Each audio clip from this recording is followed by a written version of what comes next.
सावन का महीना था। बारिश की हल्की बूंदें धरती को ताजगी से भर रही थीं। चारों ओर हरियाली फैली हुई थी और गांव के लोग अपने रोजमर्रा के कामों में व्यस्त थे। इस मौसम में गौतम बुद्ध अपने शिष्यों के साथ पास के एक गांव में प्रवास कर रहे थे। बुद्ध हर दिन सुबह सुबह गांव के चौराहे पर बैठते और वहां आने वाले लोगों को जीवन की गहरी शिक्षाएं देते। उनके शब्द जैसे जल की शीतल धारा लोगों के मन को शांत कर देते थे। गांव में बुद्ध की ख्याति बढ़ती जा रही थी। लोग उनकी शिक्षाओं को सुनने के लिए अपने काम छोड़कर आते। कुछ उनके प्रवचन से प्रेरित होकर अपने जीवन को बदल रहे थे। वहीं बुद्ध के शिष्य हर पल उनके साथ रहते, उनसे सीखते और उनके धैर्य और करुणा का प्रत्यक्ष अनुभव करते। लेकिन हर चमकती चीज सोना नहीं होती। जहां बुद्ध के प्रवचनों की सराहना हो रही थी, वहीं एक ऐसा व्यक्ति भी था जिसे यह सब स्वीकार नहीं था। वह व्यक्ति अत्यधिक अहंकारी था। उसके मन में बुद्ध के लिए ईर्ष्या और क्रोध का सागर उमड़ता था। ये तथागत कौन होते हैं हमें सिखाने वाले? उसने खुद से कहा, लोग इनके पीछे क्यों भाग रहे हैं? ये बस अपनी मीठी बातों से सबको फंसाना जानते हैं, पर मैं इन्हें बेनकाब करूंगा। उस व्यक्ति का नाम सुबंधु था। गांव में उसका बड़ा नाम था, शायद उसके पैसे और सत्ता के कारण, लेकिन भीतर से वह अकेला था। अपने क्रोध और अहंकार ने उसके रिश्तों को तोड़ दिया था। उसकी पत्नी और बच्चे उससे दूर हो गए थे। उसका गुस्सा उसकी सबसे बड़ी कमजोरी बन चुका था, लेकिन वह इसे स्वीकार करने को तैयार नहीं था। एक सुबह जब गांव के लोग बुद्ध के प्रवचन सुनने के लिए इकट्ठा हो रहे थे, सुबंधु ने यह तय कर लिया कि वह बुद्ध के सामने उनका मान मर्दन करेगा। उसके मन में एक योजना थी। उसने अपने घर से बाहर निकलते हुए अपने मन में कहा, आज मैं इनकी तथाकथित शांति को तोड़कर दिखाऊंगा। देखता हूं ये मेरी बातों का जवाब कैसे देते हैं। गांव का चौराहा लोगों से भर चुका था। हर कोई ध्यान से बुद्ध की बातों को सुन रहा था। बुद्ध कह रहे थे, मनुष्य का सबसे बड़ा शत्रु उसका अपना अहंकार है। जब तक हम इसे पहचानते नहीं, तब तक हम शांति को नहीं पा सकते। सुबंधु ने यह सुनते ही अपनी मुट्ठी भींच ली। उसके चेहरे पर गुस्से की लहर दौड़ गई। वह तेजी से भीड़ को चीरते हुए आगे बढ़ा। उसकी आंखों में क्रोध साफ झलक रहा था, लेकिन बुद्ध वह शांत बैठे थे, जैसे किसी झील की सतह पर हवा भी न चल रही हो। गांव के चौराहे पर सैकड़ों लोग इकट्ठा हो चुके थे। बुद्ध का उपदेश चल रहा था। उनकी वाणी में ऐसी गहराई थी कि हर कोई मंत्रमुग्ध होकर सुन रहा था। लोग शांत थे, जैसे समय थम गया हो। बुद्ध ने कहा, जो क्रोध पर काबू पा लेता है वह जीवन के सबसे बड़े युद्ध को जीत लेता है। तभी अचानक भीड़ को चीरता हुआ सुबंधु क्रोध से भरा हुआ तेज कदमों से आगे बढ़ा। उसके चेहरे पर उबलता गुस्सा और कटुता साफ दिखाई दे रही थी। उसकी आवाज गूंज उठी, तथागत, आप कौन होते हैं हमें उपदेश देने वाले? क्या आप सोचते हैं कि आप यहाँ आकर हमें सिखाएंगे कि कैसे जीना है? ये सुनते ही लोगों की निगाहें सुबंधु की ओर मुड़ गईं। सबके चेहरों पर आश्चर्य और असमंजस था। आनंद और अन्य शिष्य चौंक गए। आनंद ने सुबंधु की ओर गुस्से से देखा, लेकिन बुद्ध, वह अभी भी शांत बैठे थे, जैसे कुछ हुआ ही ना हो। सुबंधु ने अपनी आवाज और तेज करते हुए कहा, आपके ये प्रवचन, ये दिखावा है। आप खुद को महान समझते हैं, लेकिन मुझे आप जैसे साधु बहुत मिले हैं, जो बस शब्दों के जाल में लोगों को फंसाते हैं। आप झूठे हैं। उसकी बातें अब अपमानजनक होती जा रही थीं। वहां खड़े लोग असहज हो गए। आनंद ने आगे बढ़कर कहा, तुम्हें नहीं पता तुम किससे बात कर रहे हो? भगवान बुद्ध के लिए इस तरह के शब्द मत बोलो। बुद्ध ने आनंद की ओर हाथ उठाकर इशारा किया, आनंद, रुक जाओ। हर व्यक्ति अपनी पीड़ा को व्यक्त करता है, इसे प्रकट करने दो। सुबंधु ने बुद्ध की इस शांति को देखकर और भी तीखी बात कहनी शुरू कर दी। देखा, यही तो है आपका नाटक, यह चुप रहकर सब सहने का दिखावा। पर मैं जानता हूं भीतर से आप भी मुझसे डरते हैं, इसीलिए कुछ नहीं बोलते, है ना?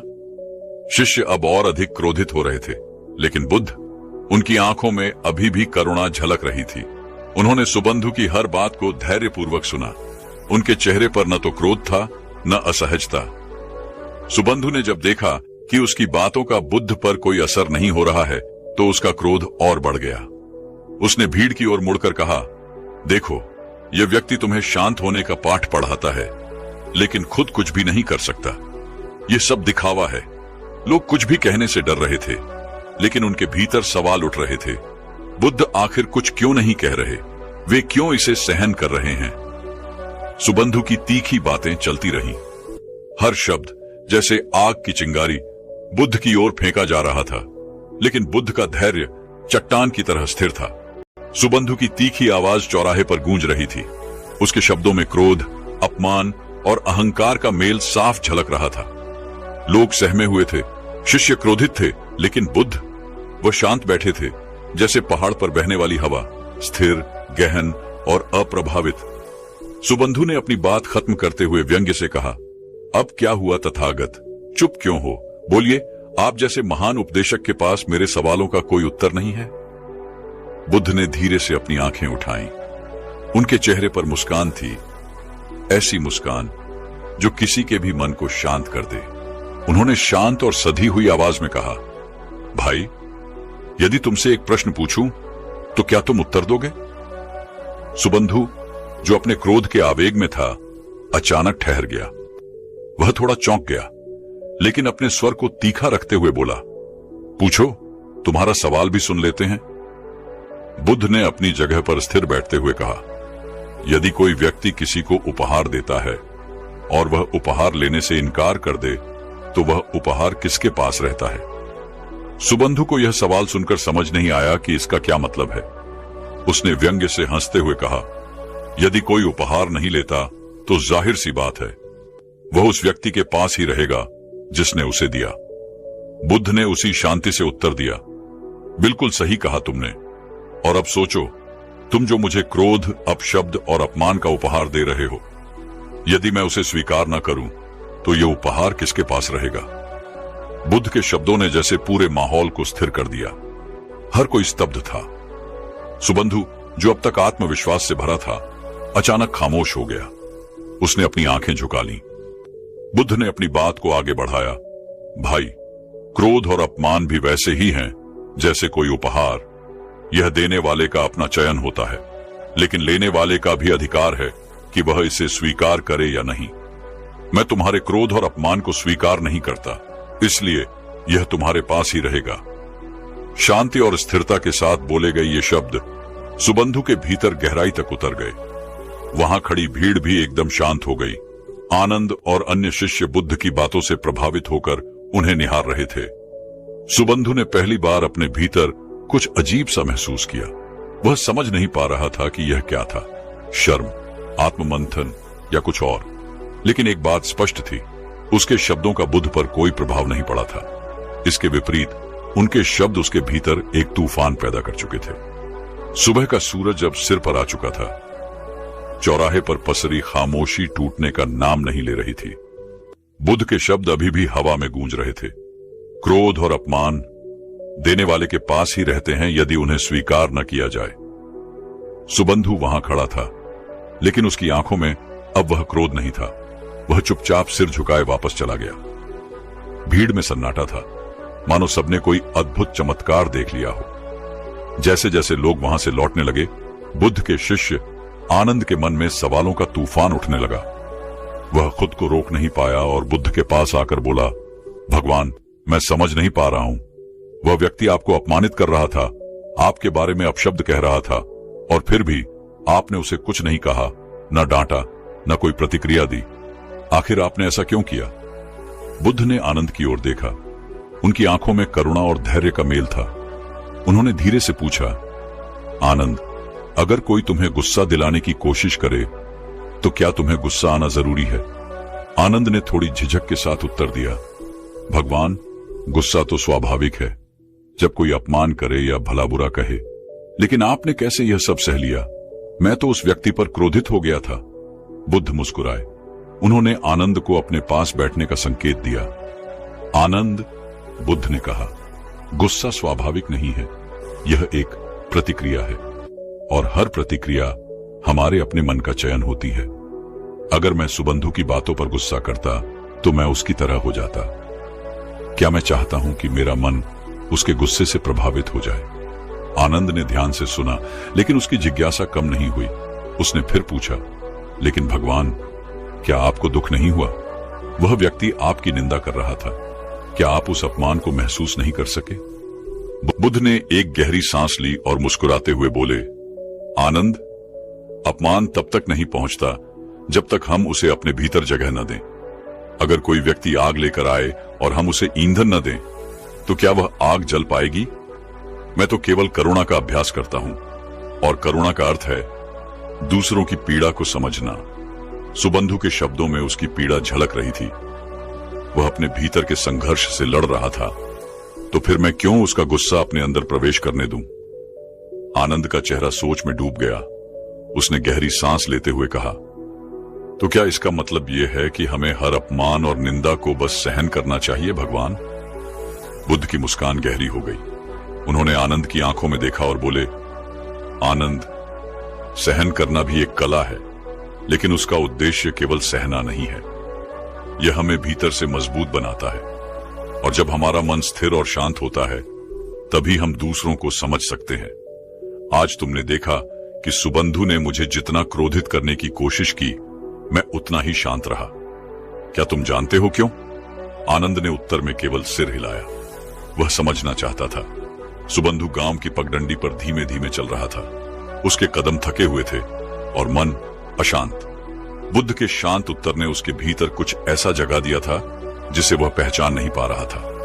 क्रोध, जो उसकी पहचान बन चुका था, पहली बार उसे बोझिल लग रहा था। गांव से दूर एक पुराना बरगद का पेड़ था। सुबंधु वहां जाकर बैठ गया। उसने अपनी मुट्ठियां भींच ली और अपने आप से कहा, यह क्या हो रहा है मुझे? मैं हमेशा सही रहा हूं। लोग मुझसे डरते हैं, मेरा सम्मान करते हैं, लेकिन आज उस तथागत के सामने ऐसा क्यों लगा कि मैं हार गया हूं? उसके भीतर का अहंकार उसे कचोट रहा था, लेकिन बुद्ध की मुस्कुराहट और उनके शब्द बार बार उसकी यादों में गूंज रहे थे। यदि कोई उपहार स्वीकार न करे तो वह वापस देने वाले के पास रहता है। सुबंधु के चेहरे पर अचानक एक बेचैनी उभरी। उसने खुद से पूछा, क्या यह था? उसका चेहरा आंसुओं से भीगा हुआ था, लेकिन उसकी आंखों में एक नई चमक थी। उसने मन ही मन कहा, मुझे तथागत के पास लौटना होगा। मुझे उनसे माफी मांगनी होगी। शायद मैं उनसे कुछ सीख सकूं। शायद वह इस बोझ से मुझे मुक्त कर सके। सुबंधु ने धीरे धीरे गांव की ओर कदम बढ़ाए। हर कदम के साथ उसका हृदय हल्का हो रहा था। वह जानता था कि यह आसान नहीं होगा। भीड़ के सामने माफी मांगना, अपने अहंकार को तोड़ना, यह सब उसके लिए असंभव जैसा था। लेकिन बुद्ध की करुणा ने उसे कुछ नया अनुभव करने का साहस दिया था। गांव पहुंचने पर बुद्ध अब भी उसी स्थान पर बैठे थे। उनके शिष्य और अनुयायी उनके चारों ओर शांत मुद्रा में बैठे थे। वहां का वातावरण शांत और पवित्र था। सुबंधु ने दूर से बुद्ध को देखा। उनका चेहरा अभी भी वैसा ही था, मुस्कुराता हुआ, शांत और गहरा। सुबंधु के कदम धीमे हो गए। उसकी सांसें तेज हो रही थीं। क्या मैं माफी मांगने के काबिल हूं? उसने खुद से पूछा, लेकिन फिर उसने खुद को संभाला। अगर मैं आज नहीं गया तो शायद कभी नहीं जाऊंगा। मुझे यह करना ही होगा। सुबंधु ने भीड़ के पास पहुंचकर अपनी जगह बनाई। सब उसे देखकर चौंक गए। आनंद ने उसे देखा और उसके चेहरे पर आश्चर्य था। वह फिर से आया है, अब क्या चाहता है? सुबंधु ने बुद्ध के करीब जाकर धीमे स्वर में कहा, भगवान, मैं आपसे कुछ कहना चाहता हूं। सुबंधु की आवाज में अब एक शर्मिंदगी थी। वह आंखें झुके हुए खड़ा था, जैसे अपने दिल का बोझ साझा करने के लिए शब्दों को ढूंढ रहा हो। लेकिन बुद्ध की शांति ने उसे मजबूती दी। बुद्ध ने उसे देखा, फिर धीरे से बोले, सुबंधु, तुम मुझसे कुछ कहना चाहते हो तो कहो। तुम्हारी आत्मा अब एक गहरे मंथन में है। तुम्हें अपने भीतर की यात्रा पूरी करनी होगी। सुबंधु की आंखों में आंसू थे, लेकिन उसने खुद को संभाला। उसने धीरे धीरे कहा, भगवान, मुझे खुद पर घृणा हो रही है। मैंने जिन लोगों को तिरस्कृत किया, उनका अपमान किया, वह सभी मुझे माफ कर सकते हैं, लेकिन अब मैं खुद को कैसे माफ करूं? मैं समझ नहीं पा रहा हूं, क्या करूं? उसकी आवाज में एक दर्द था जो पूरी तरह से उसके भीतर की उलझन को दर्शा रहा था। बुद्ध ने उसे एक गहरी नजर से देखा। उनके चेहरे पर एक हल्की मुस्कान थी, जो एक ऐसे व्यक्ति की मुस्कान थी जो किसी और के दर्द को समझ सकता है। उन्होंने धीमे स्वर में कहा, तुम्हारे शब्द, तुम्हारा क्रोध, तुम्हारा अहंकार, ये सब तुम्हारे भीतर के अंधकार से आते थे, लेकिन यह अंधकार तब तक नहीं रहता जब तक तुम उसे अपनी चेतना से बाहर नहीं निकालते। सुबंधु ने सिर झुका लिया और बुद्ध ने फिर कहा, तुम सोचते हो कि तुम अपने किए गए कर्मों को कैसे माफ कर सकोगे, लेकिन मैं तुमसे एक सवाल पूछता हूं, क्या तुम अपने अंधकार से भाग सकते हो? सुबंधु की आंखों में एक हलचल थी। उसने सोचा, फिर धीरे से उत्तर दिया, नहीं भगवान, अंधकार से भागना संभव नहीं है, मुझे उसी का सामना करना होगा। बुद्ध की आंखों में गहरी समझ थी। उन्होंने फिर कहा, ठीक वही बात है सुबंधु, तुम्हारे भीतर जो अंधकार है वह तुम्हारा क्रोध, तुम्हारा अहंकार, तुम्हारा भय, यह सब सिर्फ तुम्हारी आत्मा की छाया है, और एक दिन जब तुम इसका सामना करोगे यह छाया धीरे धीरे मिट जाएगी, क्योंकि प्रकाश और अंधकार एक साथ नहीं रहते। सुबंधु की आंखों में अब एक नई लहर थी। वह यह समझने लगा था कि वह केवल अपने भीतर के अंधकार से भागने का प्रयास कर रहा था, जबकि उसे उसका सामना करना था। बुद्ध ने उसकी बातों को समझते हुए और भी गहरे शब्दों में मार्गदर्शन देना शुरू किया। तुम्हारे अंधकार के अंतर्गत जो दर्द है वह सिर्फ तुम्हारे भीतर नहीं है, ये सब लोग सहते हैं। जब तुम अपने दर्द को समझते हो तो तुम दूसरों के दर्द को भी समझ पाओगे। तुम्हारी करुणा तभी प्रकट होगी जब तुम अपने भीतर के घावों को पहचानोगे और उन्हें ठीक करने का प्रयास करोगे। सुबंधु की आंखों में चमक आ गई।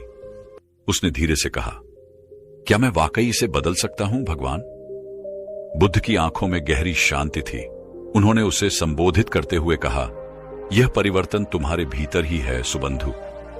तुम अपने विचारों, अपनी क्रियाओं और अपने दृष्टिकोण को बदलने से शुरुआत कर सकते हो।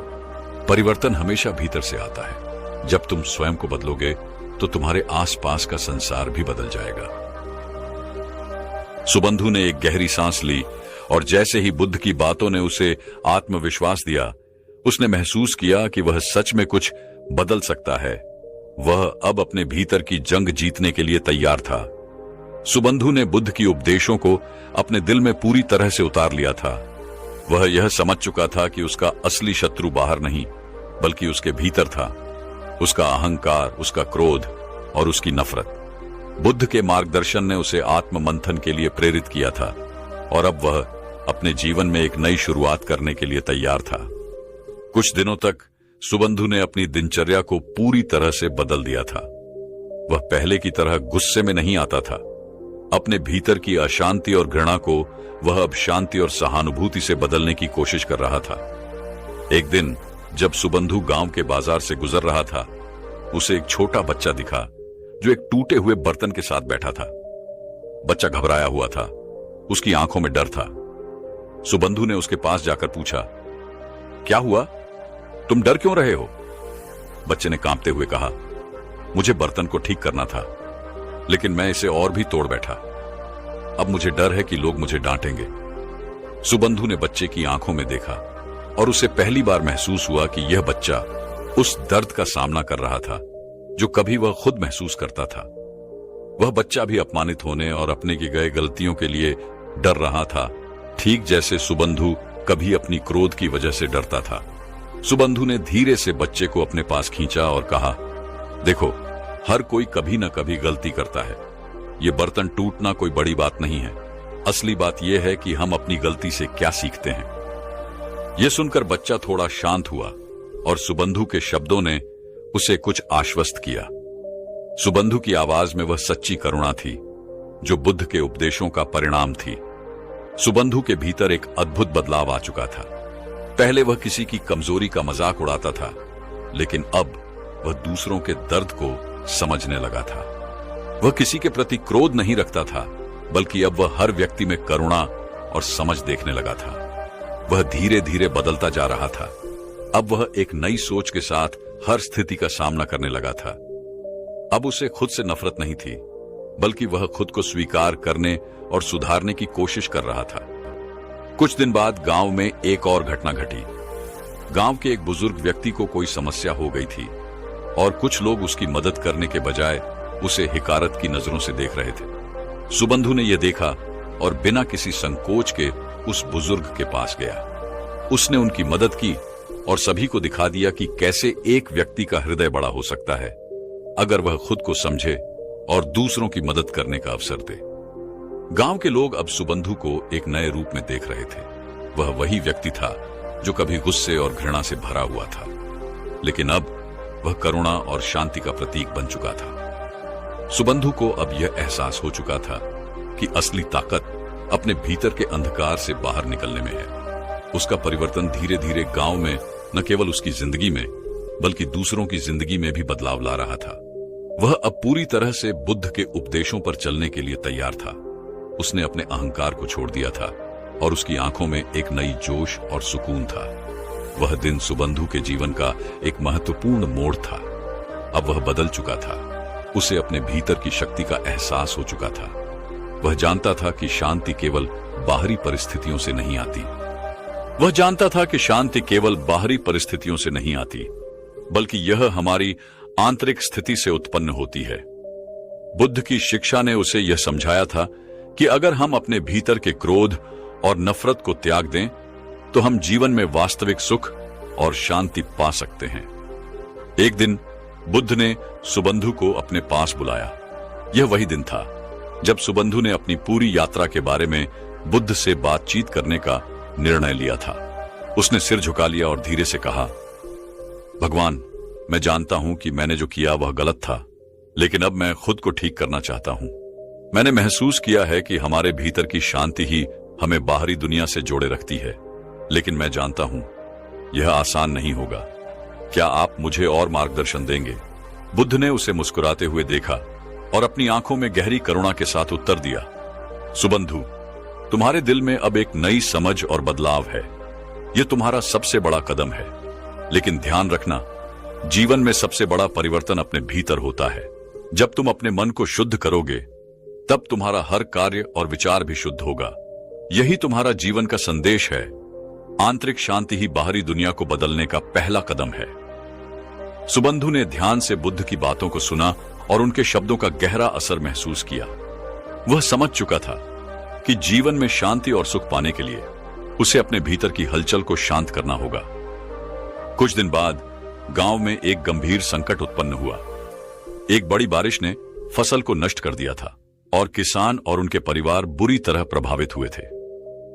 गांव में बहुत घबराहट थी। लोग एक दूसरे पर आरोप लगा रहे थे। ऐसे समय में सुबंधु ने बुद्ध के उपदेशों को याद किया और एक कदम आगे बढ़ते हुए वह गांव वालों के पास गया। उसने उन्हें समझाया, देखो, हम सबके जीवन में दुख आते हैं, लेकिन यदि हम एक दूसरे का साथ नहीं देंगे तो हम कभी भी इस दुख से बाहर नहीं निकल पाएंगे। हमें अपने भीतर की नफरत और गुस्से को छोड़कर एकजुट होकर इस संकट का सामना करना चाहिए। सुबंधु की बातें गांव के लोगों के दिलों को छू गईं। उसने पहले की तरह गुस्से और हिंसा का सहारा नहीं लिया, बल्कि वह शांति और सहयोग की बात कर रहा था। धीरे धीरे लोग उसकी बातों को समझने लगे और एकजुट हो गए। वे मिलकर किसानों की मदद करने के लिए जुट गए और सब मिलकर काम करने लगे। सुबंधु का परिवर्तन अब गांव में साफ दिखाई दे रहा था। उसने पहले की तरह लोगों को दोष देने और नफरत करने के बजाय उन्हें प्रेम और सहायता का मार्ग दिखाया था।